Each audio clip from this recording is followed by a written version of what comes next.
Hey, welcome back to Change the Odds, where marriage and family were never meant to be a game of chance. My name is Kevin Thompson. Hey, today we're going to look at two very specific words to such an extent that I want you to do what I have actually already done. In that, I took a Post-it note, and there on my computer screen at the office, I've listed these two words just as a reminder to me of what it is that I'm supposed to do now as a husband, what Jenny needs from me, and then beyond that, actually what my kids need from me, what other people that I'm in a relationship with at work and other places need from me as well. So here's what I want you to do. Take a Post-it note, write the word attend and attune.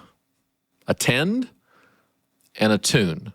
If you and I can take these two words and apply it to our marriage and then our parenting and then every other relationship beyond that we want to, it can have a drastic impact on our lives. That's what we're going to look at today. Hey, before we get there, don't forget, go like, subscribe, listen on Apple, Spotify, make sure you subscribe, YouTube, ring the bell, and we're also part of the Thrive Podcast Network. So check out my friends and coworkers, Leslie Morgan, Am I Doing This Right? Mark Clark, the Mark Clark Podcast. If you want a little bit more spiritual depth, the Bible study where I'm often a guest, those are all there. But this has changed the odds, so let's talk about marriage. Attend and attune. So Kurt Thompson, the great Christian psychologist, psychiatrist, says, we all come into the world looking for someone who is looking for us or looking for us to us. So we all need to be seen. This is how God has actually created us to be, to such an extent that if we feel unseen,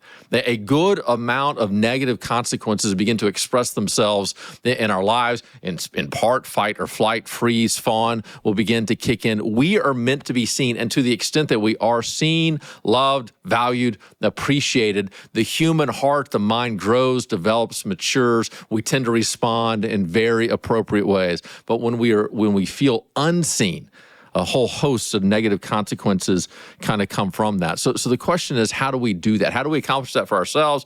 How do we assist others in doing so? And that's where these two words come into play: to attend and to attune. So to attend to somebody means I'm going to be physically present for them. And so think about it. If I'm attending a concert, I am there, but I'm not just physically present. I'm emotionally engaged in what's going on. In the same way that we would attend something, we need to attend to our spouses, that we're going to leverage our physical awareness and well-being to who they actually are. So to attend means a presence, and not just a physical presence, an emotional, spiritual, mental, all those things, although physical is very important as well.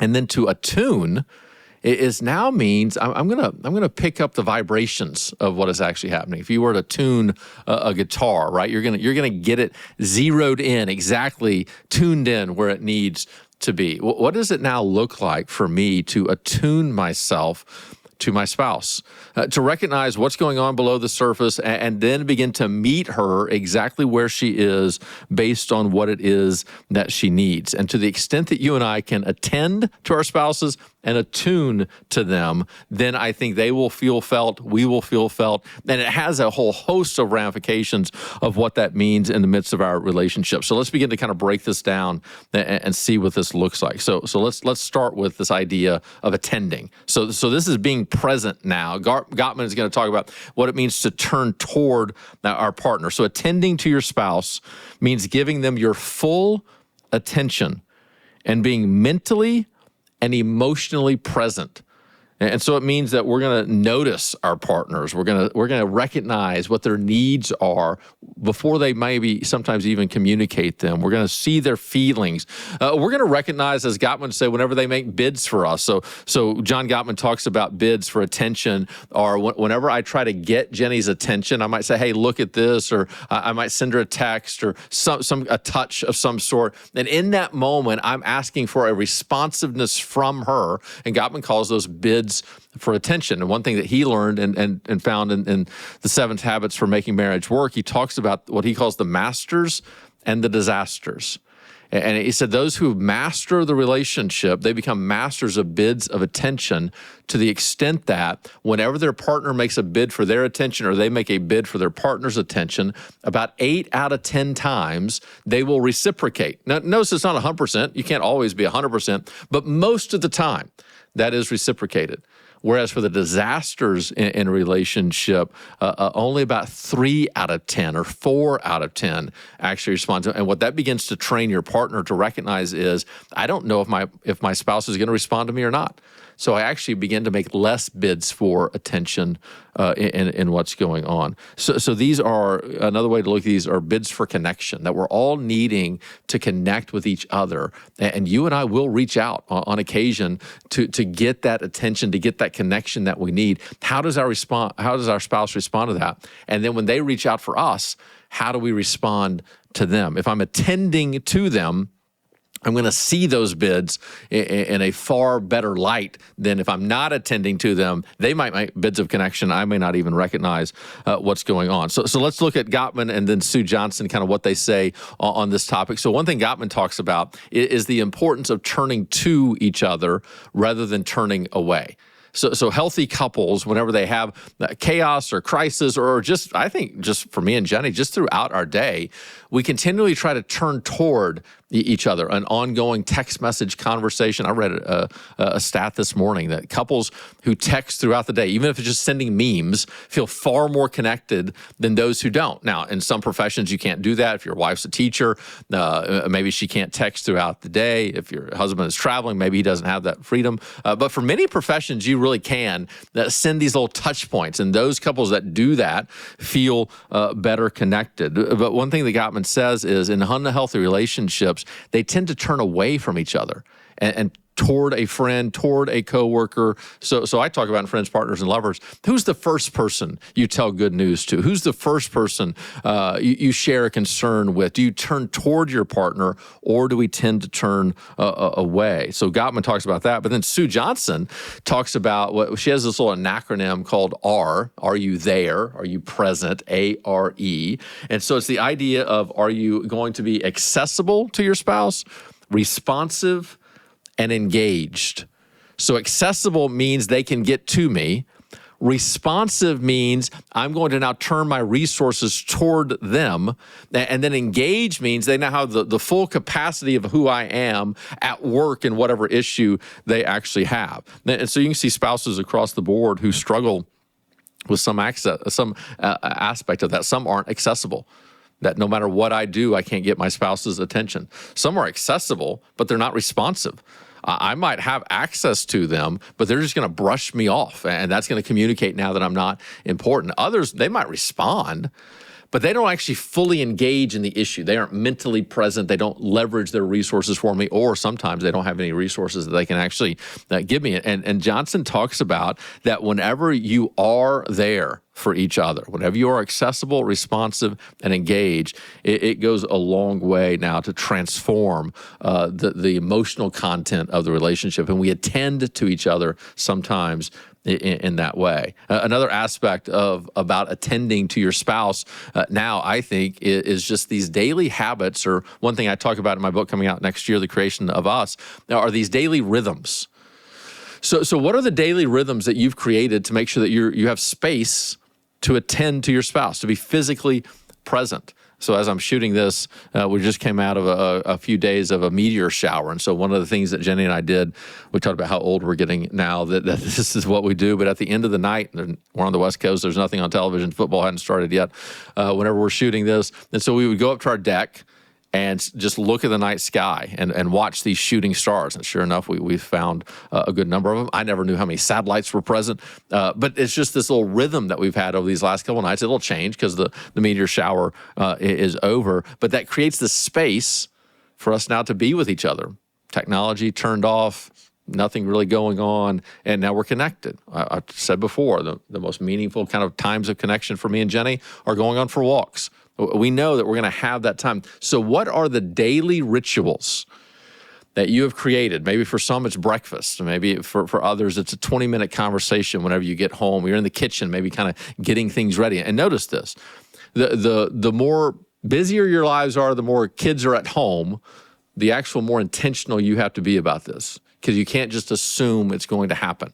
At our life stage, we don't have to be as intentional. We have to be somewhat intentional. We don't have to be as intentional about it, because there's going to be space in our lives because the kids aren't harassing us at every moment. But even then, If we don't show some intention, it's very easy for me to just go and get on my computer on the couch and watch the game and write something, and Jenny to be cooking something, and then maybe go up to her office and work. And the next thing you know, we're living these parallel lives, and there's never this connection point. I was talking to somebody a couple of weeks ago, a little bit older than what I am, and they just described their rhythm after work. And I'm like, bro, in no way is that going to connect you with your spouse. When you're going to separate bedrooms, watching different TV shows, never really connecting, that is not a pattern now of health.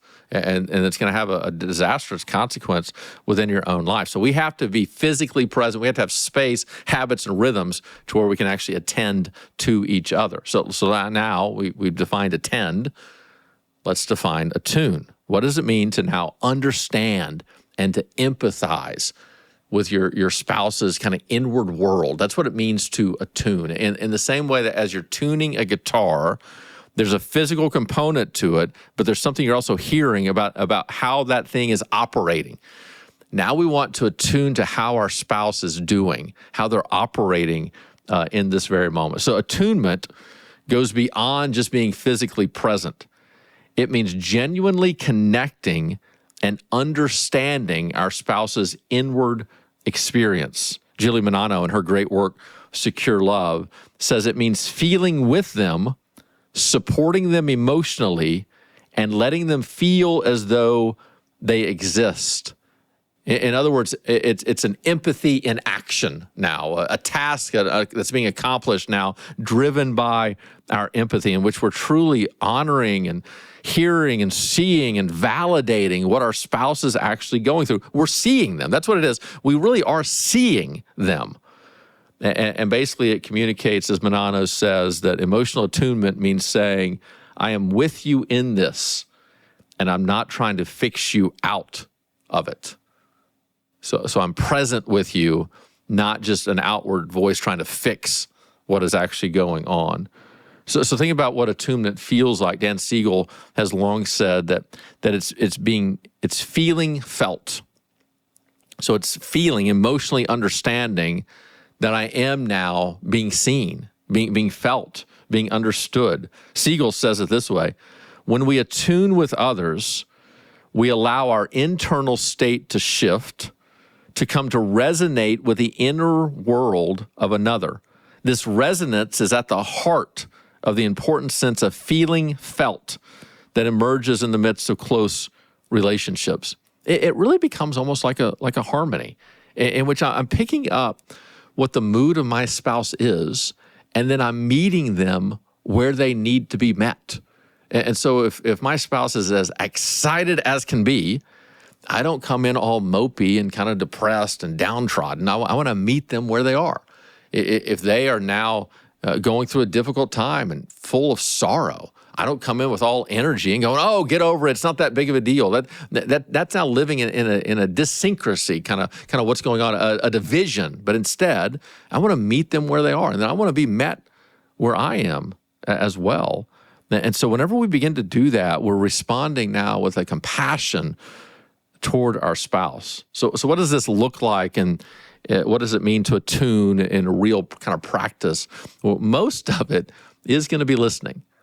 It's going to be this empathetic listening and understanding, not a defending of ourselves, not an explaining away of our spouse's feelings or emotions, not an attempt to fix what it is that's actually going on. It is meeting their heart where it actually is and wooing it now out to give it a space to understand that, look, your heart needs to be seen. I've got eyes that are going to see it. Your heart needs to be heard. I have ears that are now attuned and going to listen to what you're going to say. You need to feel felt.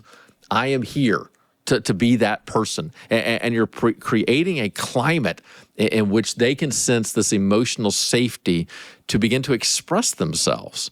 And as we attune to them, that safety begins to draw them out in a way that's healthy. And what it basically does is it begins to validate their feelings.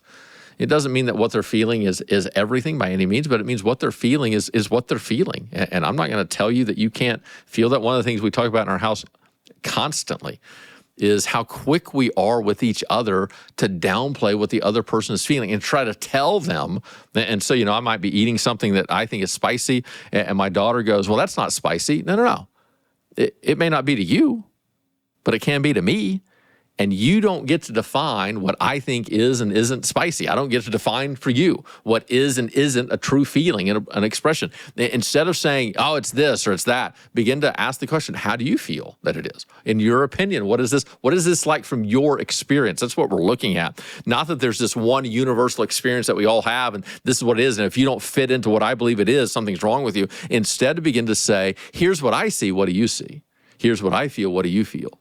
And it begins to validate your partner's actually expression and the life that they are now living. And so we're trying to match their emotional energy in where they are. And think about it in this way. I think this is such an important concept that long before our spouses and our kids, probably even our coworkers, need solutions, they need emotional safety. So our mind is so quick goes to solving the problem, and there are times that we got to solve the problem, right? You all know the old video of the husband talking to the wife, and the wife has a nail sticking out of her head, and he just like it's a nail, and she just wants to be seen, and I mean it's an old joke, but there's some truth to that some problems do need to be solved. But far more likely, what needs to happen is our brains, instead of going to how can I solve this, we need to go to how can I see this? How can I make my wife understand that emotionally I am there for her and I want to hear what her actual experience is and I want to give her an emotional support. And then if on the other side of that emotional support, there's something I can do to provide a solution or to solve the problem, then great. But here's the deal. If I don't emotionally support my wife and I just solve her problems, that's useful, but we're going to stay disconnected. Whereas if I emotionally support her, whether or not I'm part of the solution or the solving of the problems is far less significant, because if I'm emotionally supporting her and she can then solve the problems, we're going to feel connected. And yet our brains tend to go solutions over support. We need to start with support and then see if we can actually dig in to the solution. So think about how we fail to attend on occasion. We might say, it's no big deal, relax, it's not really that way. We invalidate what their actual experience is. Compare that if we were to actually begin to say, hey, I can see why you're upset. I hear that this is what's going on. I understand. I've been there. And so there's an understanding of what's happening. Julie Manano says this, again, Secure Love. When people feel dismissed, they double down. When they feel seen, they often soften. So think about this. One of the things I talk about with people all the time is your actions are not necessarily leading to the outcome you desire. So many of us, whenever there's tensions are running high in a relationship, whenever we have a spouse or a child that's struggling, what we want for them is for them to calm down. And yet the action that we take, desiring the said outcome, actually takes us further away from the outcome that we want. And so we want them to calm down, so we might foolishly say, calm down. Well, that doesn't result in that at all. Instead, what Manano says here is it actually causes them to double down. To basically their level of emotion that they're currently expressing is not coming across to you. And when you diminish it, it means I'm going to have to double down now. I'm going to have to raise my emotions even more. So I'm going to do the exact opposite of what you want me to do. And yet, what is the action that would lead to the outcome that I desire? If I will validate their feelings, if I will see their feelings and their emotions that they're actually going through, most of the time, whenever we are seen, we soften.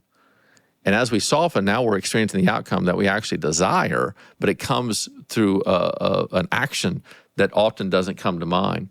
So Gottman actually understands the importance of this word attune is so important. He's made an acronym that we can actually look at of what it means for us. And so he would say, take the word attune, Attune, and he would say, all right, we need to be, it's awareness, it's turning toward, it's tolerance, understanding, non-defensiveness, and empathy. So to attune, I have to be aware, I have to see something that's going on. Instead of turning away from my spouse, I need to now turn toward them, There now needs to be this level of tolerance where I'm not going to come with this judgmentalism or these demands of how it actually has to be. Instead, I'm going to have this understanding of the shared human experience. I'm not going to get defensive because it's not really about me. It's really about them. And then I'm going to have this empathy that I'm going to come alongside of them and share in what is actually going on. And as we have this, as we attune in that way with this awareness turning toward tolerance, understanding, non-defensiveness, and empathy, it actually begins to build, notice this, trust. So one way you can look at attending and attuning in a friend, partner, and lover kind of description is that this is going to be key elements of what friendship is all about.